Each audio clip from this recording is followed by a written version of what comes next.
Hello friends, today we will discuss an important topic for competition in economics is green shoe option.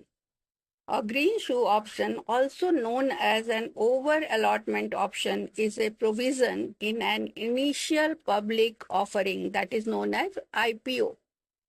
Underwriting agreement that allows underwriters to sell up to 15% more shares than originally planned by the issuing company. We know that IPOs are issued by the company. It is known as disinvestment or taking public shares and making public shareholders of any company.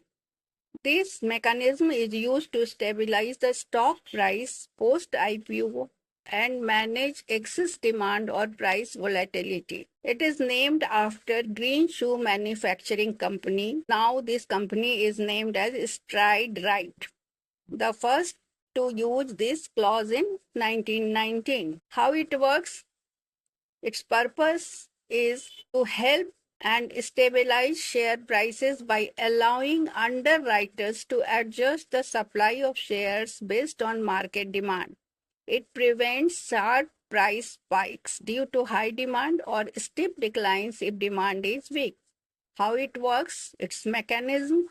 Underwriters can sell up to 15% more shares than the IPO's initial allocation, effectively creating a short position. If the stock price rises above the offering price due to high demand, underwriters exercise the green shoe option to buy additional shares from the issuer at the original offering price and sell them to meet the demand by earning a profit.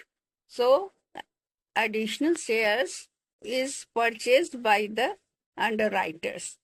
If stock prices fall below the offering price, that is a break issue, underwriters buy back shares from the market or public to cover their short position, reducing supply and supporting the price. When they buy back the shares from the market, their supply reduces and then price is supported. There are various types of green shoe.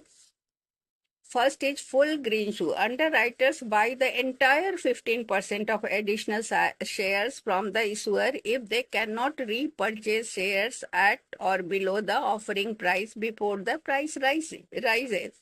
So, entire 15% shares are purchased by underwriters. Then, second is partial green shoe. Underwriters buy back only some shares from the market before the price increases, exercising only a part of the option. Third is reverse green shoe. Underwriters buy shares from the market and sell them back to the issuer at the offering price if the stock price falls, stabilizing it without issuing new shares. Time frame. The option is typically exercisable within 30 days of IPO.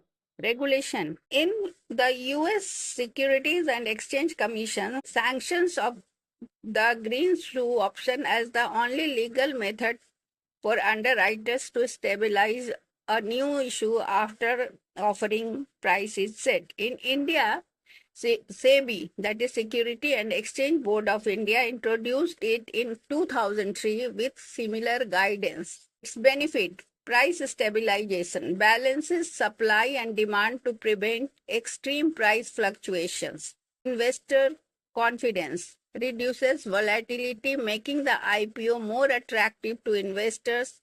Flexibility for underwriters. It allows them to manage market dynamics with incurring losses.